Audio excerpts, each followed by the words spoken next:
Olá, como vão todos? Sejam muito bem-vindos.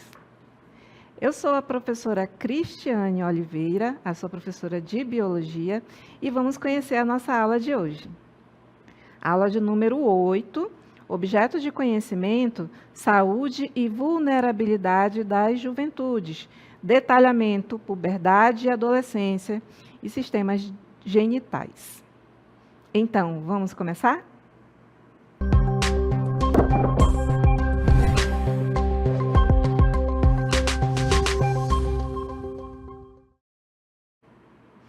Então, nada melhor do que começar falando aí sobre adolescente, puberdade, no meio desse pessoal aqui todo, né? Você consegue se visualizar no meio dessa multidão? Vejam aí a diversidade de pessoas, né? Neste ambiente onde a gente está compartilhando com vocês a ideia da aula principal hoje, que é a adolescência, né, e puberdade, né? Nós vamos tratar um pouquinho de cada conteúdo. Inicialmente, para a gente instigar aí a nossa curiosidade, nós temos aquelas perguntinhas reflexivas, né? Onde vocês vão matutar com essas duas perguntas até o final da aula, vocês vão conseguir responder, né, para si mesmo ou não, né? Vai depender daquilo que a gente vai absorver aqui como conteúdo. A primeira perguntinha reflexiva é: por que meu corpo parece uma terra estranha que eu preciso reconquistar? Tu já se sentiu assim, né, nesta fase de muitas mudanças no corpo, né, sem ambiente, como se fosse um estranho no ninho, por exemplo? Então, se faça essa pergunta aí para tentar entender, buscando aí um pouquinho de autoconhecimento. A segunda pergunta reflexiva aí da nossa aula é: como a biologia pode ser minha aliada nesta jornada? Então, a professora aqui vai trazer para vocês subsídios, né, conteúdos, ideias, né, de como vocês podem se informar sobre essas mudanças que estão ocorrendo aí no seu corpo, neste momento, nesta fase da vida. Mas, como a gente gosta aqui de falar, né, primeiro vamos fundamentar, fazendo uma contextualização histórica, para entender um pouquinho esse processo aí do estudo da puberdade. Então, foi na Grécia Antiga, né, a partir dos pensamentos, das ideias de Hipócrates e a teoria dos humores, que surgiu aí esse primeiro debate, né, sobre essa passagem da vida, né, da criança para a adolescência, não com esse contexto, com essas terminologias, né, de fase de infância e adolescência, como transição para a fase adulta. Mas a ideia principal é esta, né, onde foi a primeira tentativa de explicar cientificamente as mudanças que ocorrem na fase da adolescência. Então, em outro momento histórico, né, a partir aí do século XVIII, em meados do século XVIII, nós tivemos o Rousseau, né, e o conceito de adolescência como fase distinta da vida, né? Temos esse registro histórico para ele tentar explicar essas mudanças que ocorrem, né, entre um período e outro, né, para a fase do amadurecimento que é a fase adulta. E já no século XX, nós tivemos aí a revolução hormonal. A partir de quê? A partir da descoberta da testosterona, né, em meados de 1935, e do estrogênio. A partir da descoberta desses dois hormônios, né, houve a tentativa aí de explicar as mudanças do corpo, né, por meio da puberdade, as mudanças registradas cientificamente agora. E aí começaram os estudos destes hormônios e a influência deles sobre as mudanças dentro do nosso corpo. Já no século XXI, com os adventos da tecnologia, né, com mais informações, vem a neurociência, nos revelando que o cérebro adolescente, né, ele é como se fosse uma obra em construção. Imagens de ressonância magnética mostram a maturação de uma parte da nossa cabeça, né, que é o córtex pré-frontal. Então, quando se faz o registro dessas imagens, há a percepção aí, cientificamente, de uma mudança acontecendo no corpo, né, do jovem, né, essa mudança aí que passa da infância para a fase adolescência, né, e cada vez mais, né, cientificamente, corroborando aí com todos os conceitos relacionados à puberdade. Mas aí a professora fala, puberdade e adolescência, será que são a mesma coisa, puberdade e adolescência? Então, a gente vai definir aqui as diferenças para a gente começar, de fato, a nossa discussão aqui de ideias. Então, a puberdade, ela é um evento biológico.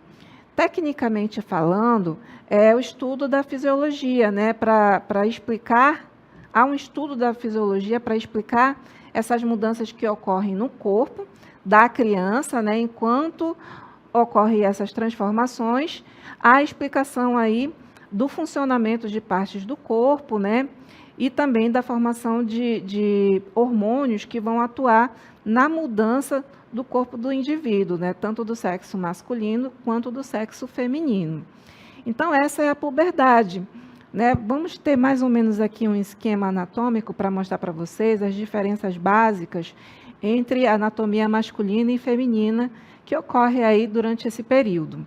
Na masculina, né, nós temos aí principalmente o desenvolvimento muscular, né, o aumento da laringe, que é aquela parte lá do pomo de Adão, que fica ali na parte do pescoço, né, tem os pelos faciais e corporais, que vão crescer de uma forma muito rápida, além do desenvolvimento dos genitais, né, externos, como os testículos e o pênis. Já no corpo da mulher, nós temos aí o desenvolvimento dos seios, né, pelos corporais, um aumento do quadril, né, e o desenvolvimento e amadurecimento das genitais externas, né, da mulher, que nesse caso aí envolve a vulva. De um modo geral, tanto o homem quanto a mulher, há um crescimento acelerado aí do corpo, né? Uma extensão do corpo, né? Um desenvolvimento rápido que você pode observar em poucos meses, né? Às vezes de um ano para o outro, a criança se desenvolve rapidamente por conta aí dessas mudanças fisiológicas que estão ocorrendo no corpo. Então, basicamente, aí essas mudanças a gente vai entender um pouquinho qual é o processo fisiológico a partir dos estudos, né, de determinados órgãos. Mas, contrapondo aí a explicação da puberdade, a explicação inicial, nós temos a adolescência. O que seria a adolescência?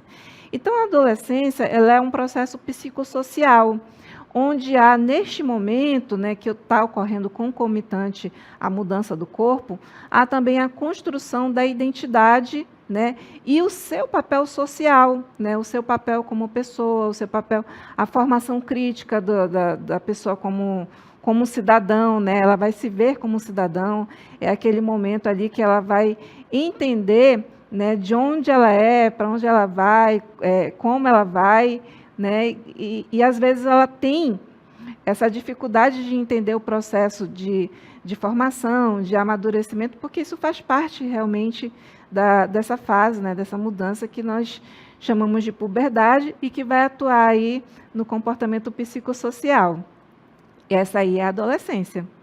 Né? Quem eu sou, onde estou, para onde vou, né? Você, quando se sente fora do seu ambiente, né? Você não sabe qual é o seu papel, você que está aí com dificuldade para entender, se enquadrar, não se sinta sozinho, né? Essa mudança que está ocorrendo com o corpo da gente também vai alterar os nossos pensamentos, muito influenciado aí pela quantidade de hormônios que está sempre sendo produzido no seu corpo. Então, chamo vocês a atenção para este momento, que é o momento fisiologia da nossa aula de biologia, para entender essas transformações. Vamos começar aí com a regulação hormonal da puberdade.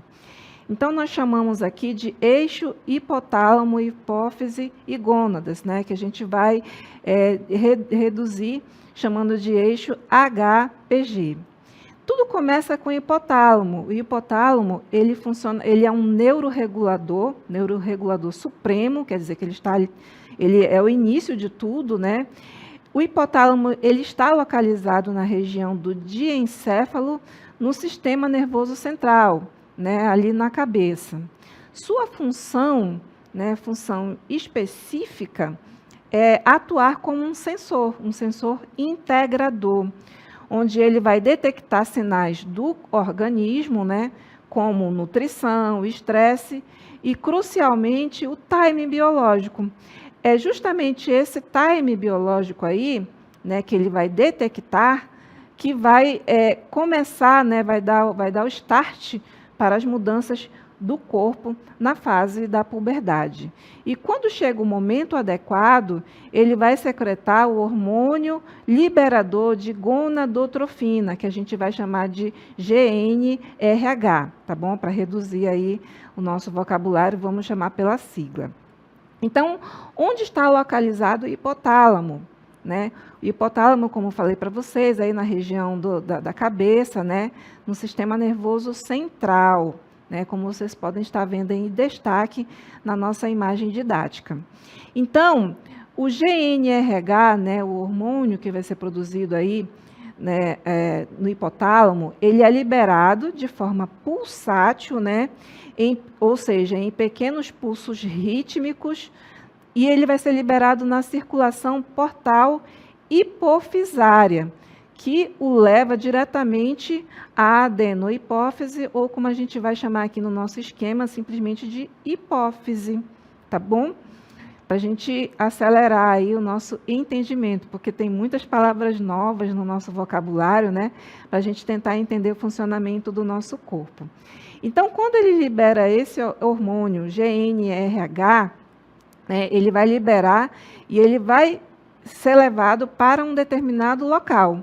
Esse local aí é a hipófise, né? A hipófise, né, que ela vai ser sinalizada pelo hipotálamo. O que ela é, na verdade? Ela é uma glândula, né, chamada aqui no nosso entendimento aqui da fisiologia de glândula mestra. Ela está localizada na célula túrcica, na base do cérebro, conectada ao hipotálamo. Então, ela está bem pertinho do hipotálamo na nossa anatomia. A sua função, né, sob o estímulo do GnRH, né, a sua função aí é, dentro dela especificamente nas células gonadotróficas, sintetizar e secretar 2 gonadotrofinas na corrente sanguínea geral. Elas são hormônios, tá, gente? Quem são esses hormônios? São o FSH, que é o hormônio folículo estimulante, e o LH, que é o hormônio luteinizante, tá bom? Então, isso aí vai ser produzido na hipófise, tá? A partir daí, vamos ver aí, relembrar onde é que fica a hipófise, na base do cérebro, bem ligadinho ali no hipotálamo, né? Bem pertinho ali do hipotálamo na cabeça. Então, o hipotálamo sinaliza a hipófise, que vai formar 2 hormônios. Mas para onde vão esses hormônios, né? Esses hormônios, eles vão parar, né? Eles vão parar lá nas gônadas, né? Eles vão sinalizar o início do funcionamento das gônadas, tá bom? Que é o nosso próximo passo. A frequência e amplitude dos pulsos do GnRH, elas vão determinar a proporção de secreção do FSH e do LH, tá bom? E o que são, né, as gônadas, que a professora acabou de falar e que vocês estão visualizando aí no nosso esquema? Vamos entender um pouquinho.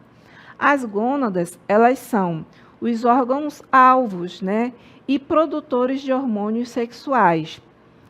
Elas estão localizadas, né, no homem, a gente chama de testículo, que fica em volta do escroto. Esse é o termo técnico, tá bom, gente?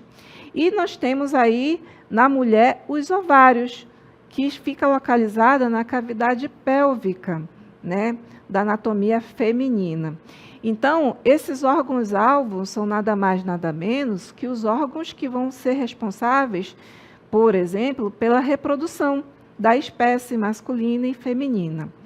Qual a função específica, né, dessas gônadas, que a professora acabou adiantando aí? As gônadas são os órgãos-alvo das gonadotrofinas.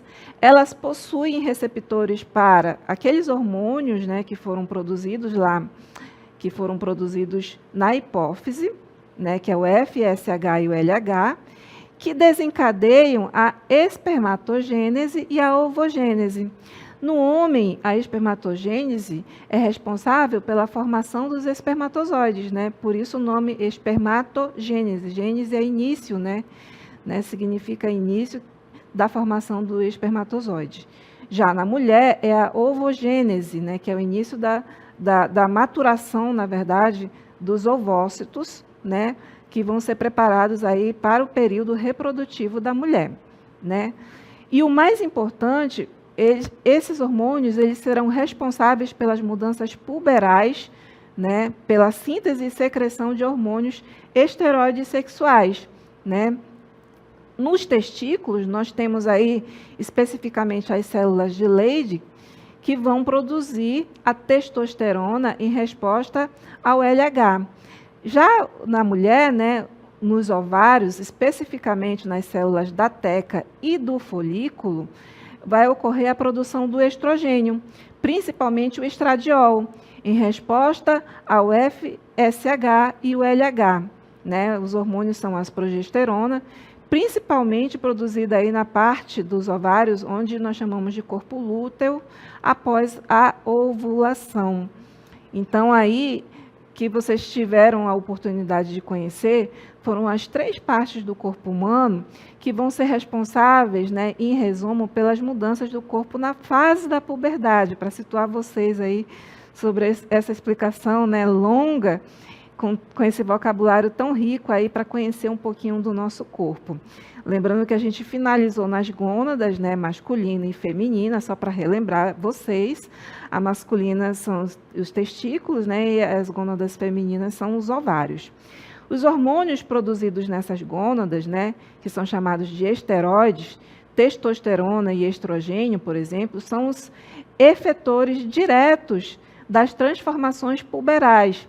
Traduzindo, eles serão os responsáveis por toda aquela mudança que ocorre na puberdade, né, na fase intensa de transformação do corpo da gente, tá bom? Mas, como é que ocorre, por exemplo, né, o mecanismo de controle desses hormônios? Porque o corpo ele não precisa ficar atuando na produção deles o tempo todo, né, intensificar a produção. Existe o que nós chamamos, dentro da fisiologia, de mecanismo de feedback, que é chamado de retroalimentação negativa, esse mecanismo, né, que vai desacelerar, né, ou sinalizar, paralisar de forma não definitiva, né, mas temporária, a produção dos hormônios. Então, o conceito desse feedback é que ele é o mecanismo de controle que mantém a homeostase, né, o equilíbrio desse eixo aí que a gente acabou de estudar através dessas 3 partes do corpo humano, né? Que é o eixo hipotálamo, hipófise e gônadas, né? A importância na puberdade, né? Na infância, esse sistema ele é extremamente sensível, mantendo o eixo desligado, né? Esse eixo o feedback negativo é manter o eixo desligado. Já quando acontece aquele time biológico, sinalizado aí pelo hipotálamo, começa a puberdade, de fato, né, que ela vai iniciar pela sinalização dele, onde se torna menos sensível ao feedback negativo, permitindo aí o início do processo aí da interação do eixo HPG, né, onde vai ser ativado a produção dos hormônios, né? Um hormônio vai ativar a outra parte do corpo até chegar nas gônadas, né? Masculino e feminino. E aí essas gônadas vão começar a produzir o hormônio, ou seja, o índice hormonal vai subir, tende a subir no período da puberdade, como eu falei para vocês, causando as mudanças corporais, que nós podemos observar aí na prática, né? Na pele, como vocês estão observando no dia a dia, enquanto vocês estão assistindo aí a explicação da professora. E o funcionamento, né, desse feedback negativo? Então, os hormônios sexuais, a testosterona e o estrogênio, quando eles atingem níveis circulantes adequados para aquele momento, eles vão enviar um sinal de volta ao hipotálamo e à hipófise. Este sinal ele vai inibir a secreção do GNRH, do FSH e do LH, que foram produzidos anteriormente pelo hipotálamo e pela hipófise, tá? Com menos estimulação, as gônadas, elas reduzem a produção de hormônios sexuais, né? E, consequentemente, né, quando os níveis de hormônios caem, a inibição cessa e o ciclo recomeça, né? Aí vem o que nós chamamos de feedback positivo e começa o ciclo de novo de produção do hormônio GNRH, né, do hipotálamo, que depois vai sinalizar aí a produção do FSH e do LH lá na hipófise, que por fim vai desencadear aí vamos dizer assim, a ativação da produção dos hormônios pelas gônadas. Então é um órgão sinalizando o outro até chegar nas gônadas, né, masculina e feminina. Bem, isso aí que a gente viu agora foi a explicação fisiológica da transformação, né, do que acontece no corpo da gente. Mas temos uma outra parte de transformação, que é a psicossocial, que é a adolescência, que vem ocorrendo aí mudanças à medida que avançam as gerações, né? Nós tivemos uma mudança numa geração, né, uma certa mudança, e na geração seguinte nós já temos um outro comportamento. Então, chama atenção para vocês, para a gente ver um vídeo para retratar um pouquinho sobre essa realidade. Claudinha! Oi, Lúcia! Que prazer te rever, então, menina! Quanto tempo, né? Poxa, nossa infância, né? Quanto tempo morávamos na mesma rua, bem dizer ao lado, éramos vizinhos, né? Era bom demais, nós brincávamos de pega-pega. Macaca. Subíamos em árvores. Barra-bandeira. Tomava banho de rio, menina. Então, que saudade. Como é cemitério, né? Brincávamos aquela socialização enquanto criança, até peteca, né? Nós brincávamos. Jogávamos um vôlei, né? Batíamos uma bolinha. A nossa infância foi uma infância cheia de interatividade, de comunicação com o outro, né? Aquela amizade. De movimento, né, Lúcia? Exatamente, que perpetua até hoje essas amizades. Saudável, né? O contato com o outro, olho no olho. Exato, o abraço, toque, né? exatamente. O abraço, o ficar de mal e depois voltar. Legal. Hoje em Toca dia aqui, não sei o quê. Bloqueando, né? A amizade. Naquele não era. Bem ou mal. Cortou a amizade. Então, de mal. No outro dia já estava se falando. Os piqueniques, menina, era muito bom. Exatamente. Ai, Lúcia, que saudade. Que saudade. E vamos marcar um encontro com a turma. Vamos tomar um cafezinho com a turma, não é isso? Exatamente, que agora a gente tem uma reunião, né? Então, vamos marcar? Vamos marcar. Tá ok. Prazer, então, viu? Bom te Tchau, rever. amiga. Tchau.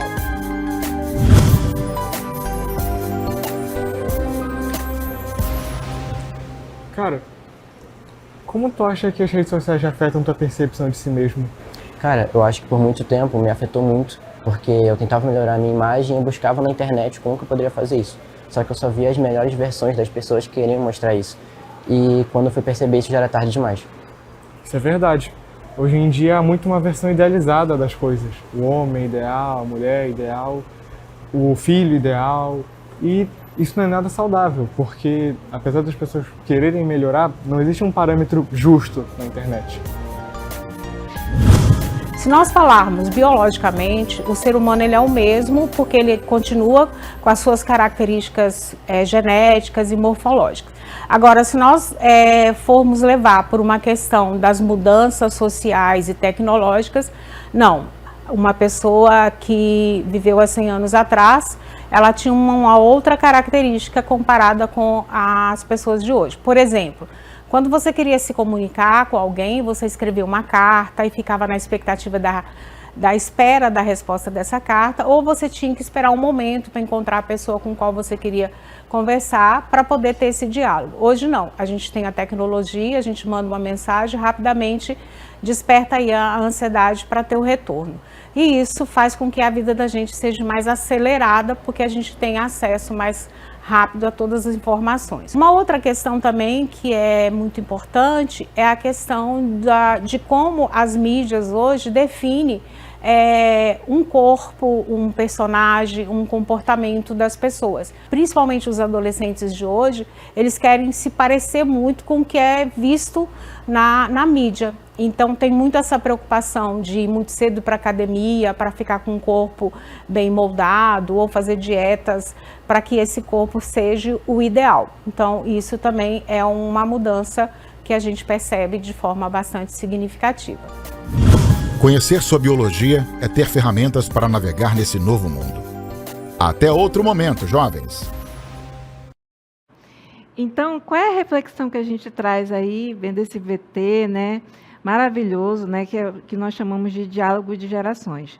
No primeiro momento, nós tivemos uma geração anterior, né, anterior às tecnologias midiáticas, que não teve influência das mídias e que sofreu a transformação do corpo, né, a puberdade, de outra forma, né, com outra realidade, bem interiorana. Você conseguiu se identificar aí, com certeza, né, você que está nos assistindo. Mas a geração atual, né, que também está nos assistindo, já vem com outras preocupações, né, com outras mudanças, influenciada pela tecnologia. Vocês estão entendendo que a parte psicossocial, né, da adolescência, ela é influenciada pelo meio, né, aquele meio que te acolhe.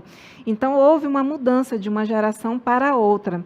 E essa percepção aí, ela é resumida de forma magnífica pela participação da nossa professora, né, a professora aí da rede, a professora bióloga, a professora Grace Lourdes, né? Obrigada pela participação, professora, para nos resumir biologicamente e o comportamento social do indivíduo de antes e de agora, né? Obrigada pela participação.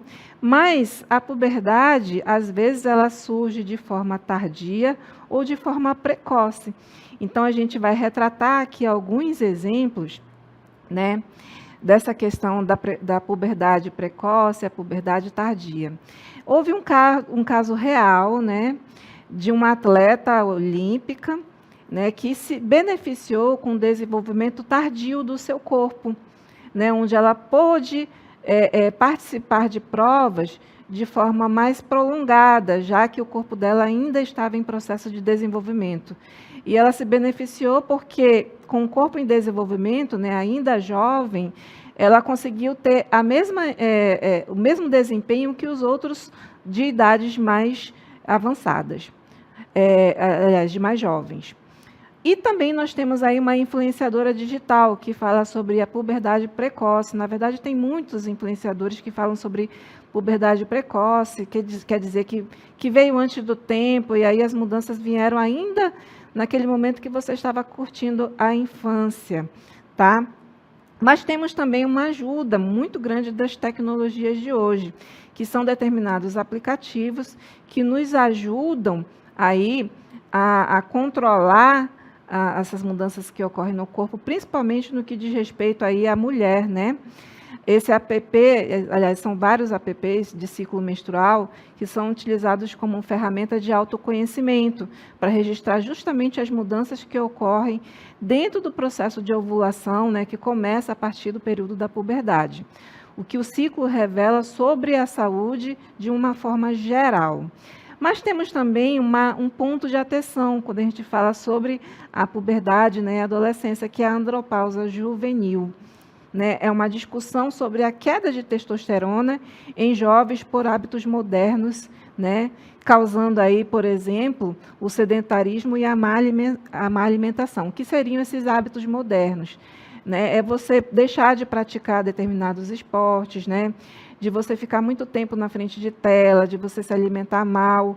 Isso pode estar prejudicando a fase do desenvolvimento psicossocial, né, do jovem, né, e alterando aí o seu comportamento, por exemplo. Isso na fase da puberdade ainda, tá? Para a gente recapitular aqui rapidamente, né, vamos lembrar aí os corpos, né, masculino e feminino, né, o masculino, mais uma vez, tende a aumentar aí a questão dos músculos, né, isso aí é uma forma biológica. Já a mulher, nós temos aí a formação de glândulas, né, as glândulas mamárias, os quadris ficam mais destacados, então nós temos uma condição onde temos mais gordura para moldar o corpo da mulher, diferente do homem, que ele vai ter uma formação mais de músculos, né? Isso tudo está ligado justamente à influência da questão hormonal. Só que não se metam, não se envolvam em padrões, não se prendam em padrões, porque a puberdade nada mais, nada menos também é significado de diversidade. E é essa reflexão que eu trago para vocês, para a gente finalizar aí a nossa aula. Nós somos todos iguais no sentido de estarmos passando ou de termos passado por essas mudanças corporais, mas de forma individual, né? Porque cada corpo vai ter uma resposta, um processo diferenciado. Na natureza, a diversidade ela é regra e não é exceção. O seu corpo não é errado, na verdade, ele é único. E trazendo para uma reflexão, o Galileu disse, por exemplo, que a matemática é o alfabeto com o qual Deus escreveu o universo. Hoje podemos dizer que a biologia é o alfabeto com o qual o nosso corpo escreve a história da nossa juventude. Então, conhecer essa linguagem nos torna autores e não apenas personagem dessa história, né? É a ideia principal aqui. Não se prendam em estereótipos, né? E entendam que essas mudanças fazem parte aí do processo do seu amadurecimento. Espero que vocês tenham gostado da nossa aula e até a próxima.